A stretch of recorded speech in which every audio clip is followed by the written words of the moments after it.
Unang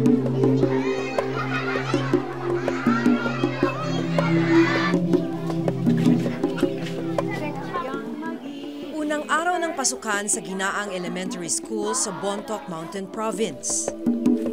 174 na mga estudyante, karamihan sa kanila mga katutubong igorot, ang nagsipasok ngayong araw.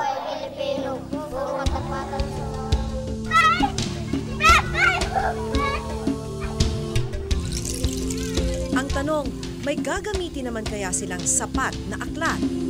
Kasabay ng pagbubukas ng klase sa buong bansa ay ang pagbabalik din ng mga dati ng problema, gaya na lamang ng kakulangan sa mga aklat. Itong nararanasan ng mga estudyante ng Ginaang Elementary School sa Bontoc Mountain Province. Good morning, children. Good morning, ma'am. Good morning, classmates. Mga anak ay good morning. 17 taon nang nagtuturo sa Ginaang si Teacher Edna Calito. Kaya alam niya ang taon-taong problema sa kakulangan sa aklat dito sa kanila. Katulad ng ibang paaralan sa bansa, K-12 curriculum na ang ipinatutupad dito. Walang books. Yung ginawa kong book, yung kinang-textualize ko, yun ang ipamimigay ko sa kanila. So paano natin in-explain ngayon yung mga lesson pag gano'n? Lahat ng subject walang libro. Teacher initiative. Kaya gumagawa ko ng mga visual aids para maintindihan nila ang aralin. Ang nag-iisang librong pang K-12 sa subject na mother tongue, nasa salitang Ilocano. May ibinigay naman pero sa Ilocano. Hindi naman naiintindihan ng mga bata ang Ilocano, kaya hindi ko na ibibigay sa mga bata. Kaya para maintindihan ng kanyang mga estudyante, kinailangang isalin ng buo ni Teacher Edna ang libro sa lengguwaheng Igorot o Bontoc na alam ng mga bata. Gumawa kami ng libro para sa mga bata kasi yung mga ibinigay ng DepEd hindi naiintindihan ng mga bata kasi sa Ilocano nga. Kami nga mga guro, hindi namin naiintindihan ang lahat ng Ilocano sa mga bata pa kaya kailangan naming mag-contextualize ng libro para maintindihan ng mga bata. Malungkot pero kailangan gumawa ng paraan para sa mga bata.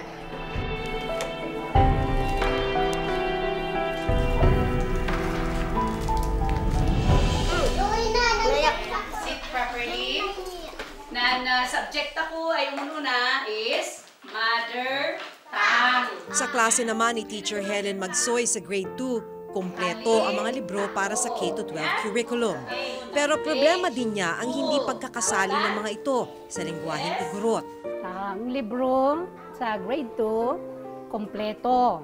Tig-iisa sila. Kaya lang, yung nakasulat sa libro, ito'y nakasulat sa Ilocano. Kaya ako, ang ginagawa ko bilang teacher ay nag-contextualize ako.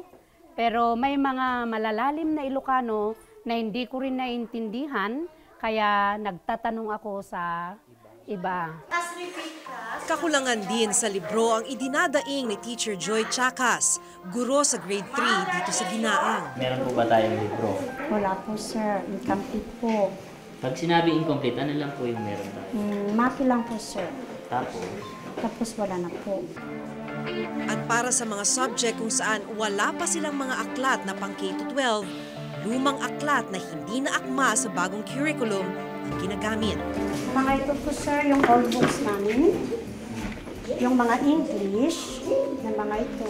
Ito po, sir, 1997 pa ito yung copyright eh. 1997 pa, sir. kailan pa yung nakuha ng eskwelahan? Hindi ko natiyak, sir. Dahil 3 years pa lang ako dito, sir. Ito yung mga libro namin, sir, na ginagamit namin. Alternative namin na ginagamit habang hindi pa nila binibigay yung K-12 na aklat namin.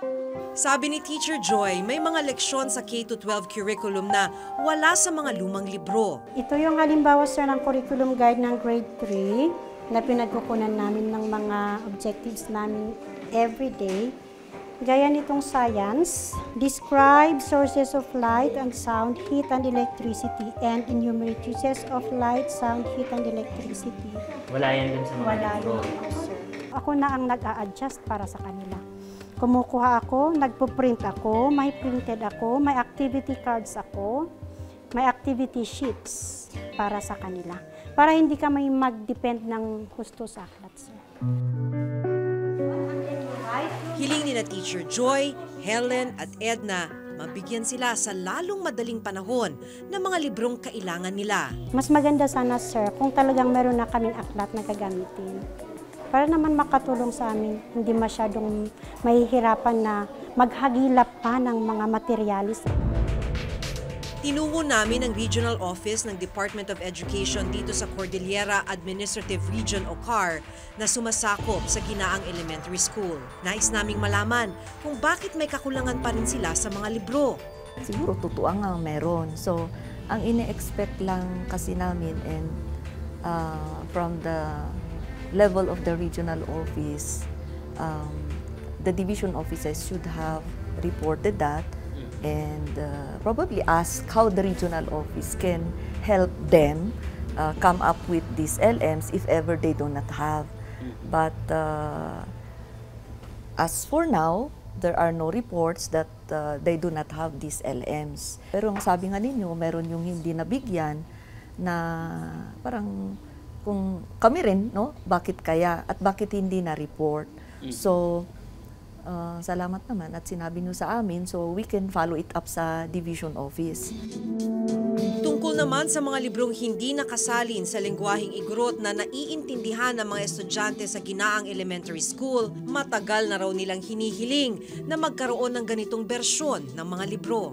We were also quite dismayed nung lumabas yung mga ka-approve na mother tongue. Wala na naman yung Kangkanay na parang karamihan sa CAR, Kangkanay, Ibaloy, at saka yung ibang sinubmit na for approval sana na ma-accept na maging mother tongue ng CAR.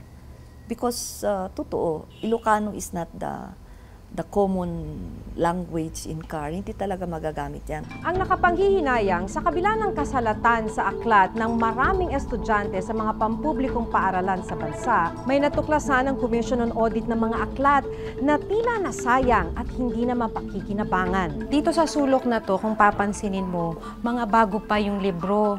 Ito yung libro sa math, meron din para sa AP, at saka ito English, na para dapat sa grade 3. Dumating daw itong mga librong to, dineliver noon pang 2012. Hindi na ito ipinamahagi sa mga estudyante dahil nga hindi na angkop sa K-12 program.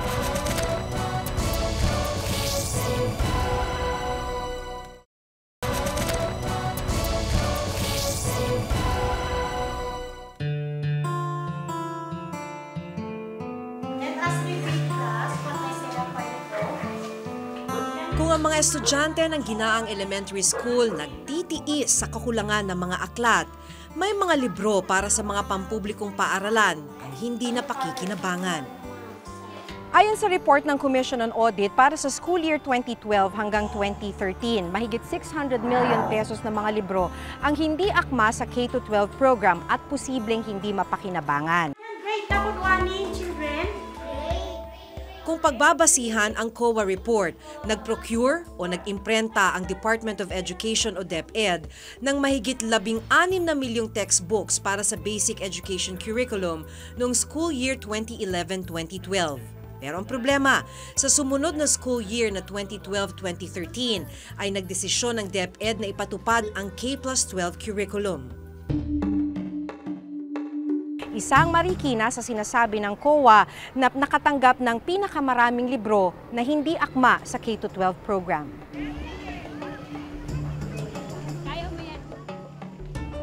Ang Parang Elementary School ang isa sa pinakamalaking pampublikong paaralan dito sa Marikina. Mayroon itong mahigit 4,000 mag-aaral. Sabi po kasi ng COA na migay ng mga libro na hindi akma sa K-12. So ito po ay para sa grade 1, 2, 7 at 8. Ito po ba mga librong to natanggap ng Parang Elementary School? Yes, ma'am. Lahat po Natanggap yan. po kami. Mga anong taon po? Sa 2012, September. Dito po ang grade 1, pinagta na po yung mga dati. 2013. Ibig sabihin mo, 2013, hindi nyo na Hindi na po binigay yung grade. hindi niya binigay yung mga libro. nakaano na po sa Grade stock. 1. Ang dami po pala, ano?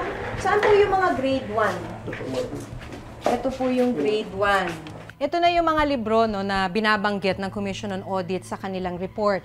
Ito yung Elementary Mathematics 1, tapos English Expressways 1, at Matapat na Pilipino 1. Ilan lamang ito dun sa mga libro no, na nabanggit ng COA. At ayon din naman kasi sa COA, isang Marikina sa may pinakamalaking natanggap na mga libro na hindi naman akma sa curriculum ng K-12. Nakatanggap sila ng halaga na nasa 4.6 million pesos. Or hanggang kailan siya mapapakinabangan ng mga bata? 5 years po ang lifespan ng textbooks eh. Binigay ko sa inyo to ng 2012. Sana po hanggang 2017 siya. Yes, ma'am. Pero dahil po hindi akma sa curriculum, 2013 pa lang, hindi nyo na po ni-release. Ano ang gagawin sa mga librong yun? Kukunin na po sa amin at bahala na po yung division office kung saan po nila dadalhin. Pero bukod sa mga nasa listahan ng COA, may natuklasan kaming mga libro na bago at hindi na naipamahagi sa mga estudyante. Dito sa sulok na to, kung papansinin mo, mga bago pa yung libro. Ito yung libro sa math, meron din para sa AP, at saka ito English, na para dapat sa grade 3. Dumating daw itong mga librong to, dineliver noon pang 2012. Hindi na ito ipinamahagi sa mga estudyante dahil nga hindi na angkop sa K-12 program. Alam nyo, itong mga librong ito na nakatambak na lamang dito sa gilid ng stockroom, wala pa to sa listahan ng Commission on Audit. Giit ng Division Superintendent ng DepEd Marikina, mapapakinabangan pa ang mga librong hindi na akma sa K-12 curriculum. Yun pong not utilized, I want to disagree on that, kasi po, it's being utilized. Those books were accepted by the division, and even though nakarating na ang K-12, nagagamit po sila as reference books, supplementary books or supplementary materials. So nagagamit po sila, hindi po totoong hindi nagagamit. Ito yung luma, Mathematics for Everyday Use, at ito naman yung bago na sinasabi nilang akma sa K-12 curriculum. Ang malaking pagkakaiba nila, yung luma ay nasa Ingles at ito namang bago ay nasa mother tongue. So, ang katanungan lamang paano magiging reference yung luma kung ibang-iba yung lengguwahe na ginagamit niya? Bukod sa Marikina, nabanggit din sa COA report ang DepEd District Office ng Pasig. Ayon sa COA, umabot sa mahigit 3 milyong piso ang halaga ng mga librong na i-deliver sa Pasig na hindi na akma sa K-12 curriculum at hindi na napakikinabangan. So malinaw na makikita natin na talagang walang pagpaplano, konkreto, walang kahandaan yung ating gobyerno para ipatupad itong K-12. Nung nakaraang taon, second quarter na nga dumating sa halip na magamit ng first quarter. Kaya hindi na pakinabangan. Tama yung sabi nyo, nandun lang nasa storage room lang yung mga libro at hindi nagamit. Personal kong tinanong si Secretary Armin Luistro tungkol sa report ng COA. Ano po yung paliwanag ng DepEd tungkol dun sa 600 million pesos? Okay, number 1, nagkamali ang COA. Sinabi niya 608 million for all textbooks in the new curriculum. Pag isa-isahin mo yon, at nagtataka kung ba hindi nakita ng auditor yon, yung 608 million na yan, ang ginamit dyan para sa grade 1 at grade 7 na textbooks, on that year, are only a portion of that.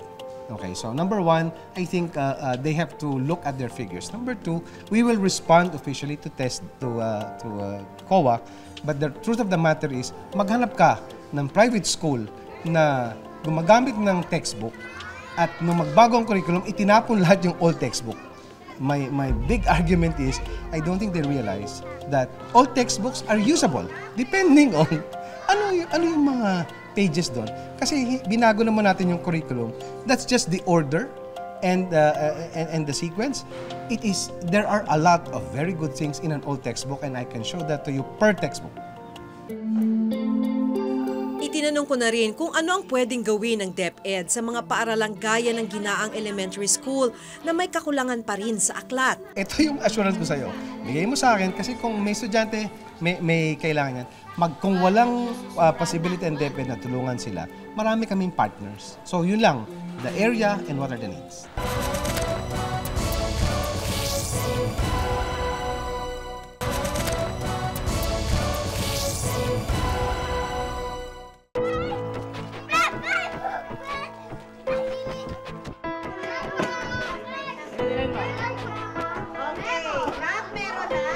Gabay at tanglaw para sa pagkatuto ng mga mag-aaral ang mga aklat. Masaklap isiping sa kabila ng kasalatan ng ilan, may ilang librong tila nasasayang lang.